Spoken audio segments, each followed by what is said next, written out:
In a cozy village, nestled in the blooming meadows, lived a lively girl named Ruby.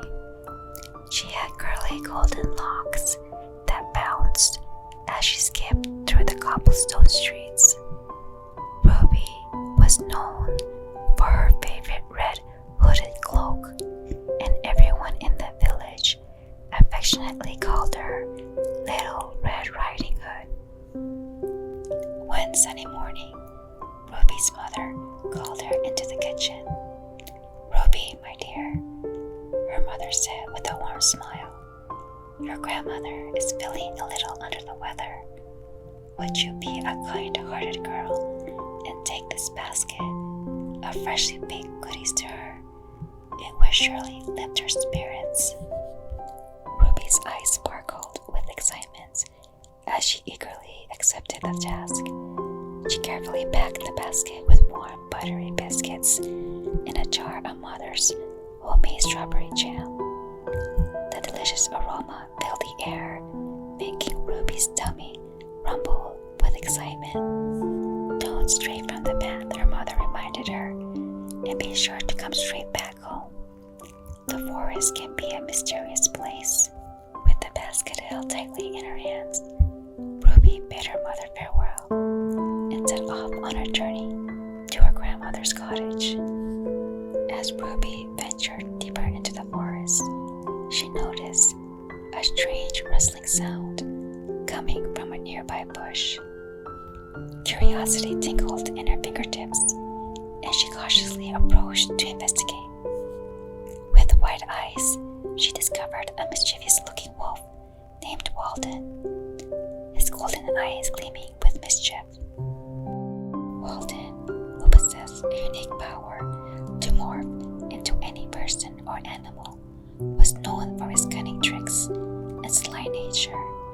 He was fascinated by Ruby's red cloak and had been observing her from a distance. Seeing an opportunity for mischief, he decided to test his shape-shifting abilities. With a flick of his tail, Walden transformed into a friendly squirrel, scampering down from the bush to greet Ruby. "Hello there, little girl," Walden chattered, his voice full of sweetness. "What brings you to these enchanting woods today?"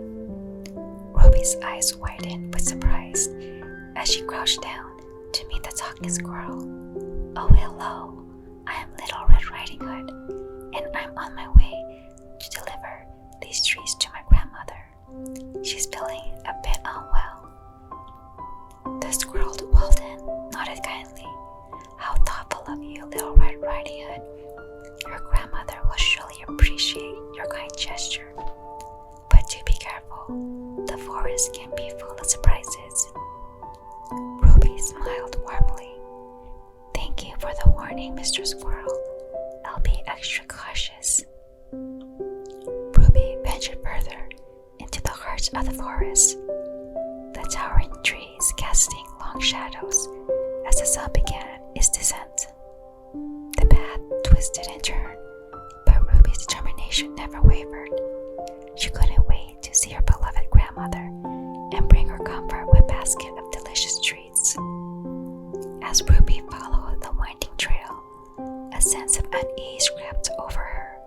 She noticed a figure up ahead, standing near grandmother's favorite apple tree. It was her grandmother, or so it seemed, but something felt off. Her grandmother appeared different, with sharp features and piercing eyes that sent a shiver down Ruby's spine. "Grandma," Ruby called out slowly, her voice quivering with uncertainty. The figure turned and faced her, wearing her grandmother's familiar shawl. "My dear Ruby," the figure replied, attempting to mimic Grandma's voice, "I moved closer to nature to be one with the forest." Ruby's instincts kicked in, and she felt a knot of suspicion tightening in her chest. Her grandmother would never venture so far from her cozy cottage. Doubt consumed her, and she took a step back. "You're not my grandmother," Ruby yelled, her voice filled with a mixture of fear and courage. "You're the wolf. What have you done with my grandma?" The wolf's facade shattered, revealing its true form. A wicked grin stretched across the wolf's snout, its eyes glowing with spite. "You're a clever little girl," the wolf sneered, "but you won't escape my clutches." Fear surged through Ruby, but she equipped herself, drawing upon her courage. With fierce bravery, she looked around for something, anything, that could help her in this battle against the cunning wall. Spotting a sturdy branch on the forest floor, Ruby grabbed it, holding it like a weapon. She raised it above her head, ready to defend herself and protect her grandmother. The wolf lunged at Ruby, its jaws snapping close to her, but she dodged its attack with nimble agility. She swung the branch with all her might, aiming for the wolf's snout. The wolf yelped in pain as the branch connected, momentarily staggering backwards. Taking advantage of the wolf's weakness, Ruby fought with persistence. She struck the wolf with relentless blows, defending herself and standing up against the creature that had deceived her. Though the wolf fought fiercely, Ruby's bravery and quick thinking prevailed. With one final powerful swing of the branch, she landed a solid hit on the wolf's side, causing it to whimper and retreat. Realizing it was no match for Ruby's strength and tenacity, the wolf accepted defeat. It howled in frustration and disappeared in the depths of the forest, leaving Ruby triumphant and relieved. Breathing heavily, Ruby's gaze shifted toward her grandmother's cottage. Determined to ensure her safety, she cautiously approached the house, her heart still racing from the encounter.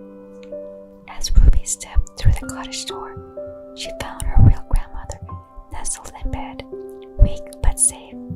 Relief washed over her, and she rushed to her grandmother's side, tears of joy filling her eyes. "I'm here, Grandma," Ruby yelled, hugging her tightly. "The wolf tried to trick me, but I saw through his disguise." Her grandmother smiled weakly, her voice filled with gratitude. "You are so brave, my dear Ruby. I'm so proud of you." Ruby presented the basket of biscuits to her grandmother. They shared a joyful moment and ate the delicious biscuits. Thank you so much for joining me on this incredible journey with Ruby and the Mysterious Wolf. If you enjoyed the story, be sure to give it a thumbs up, leave a comment sharing your favorite part, and subscribe to my channel for more exciting content like this. Good night and sweet dreams.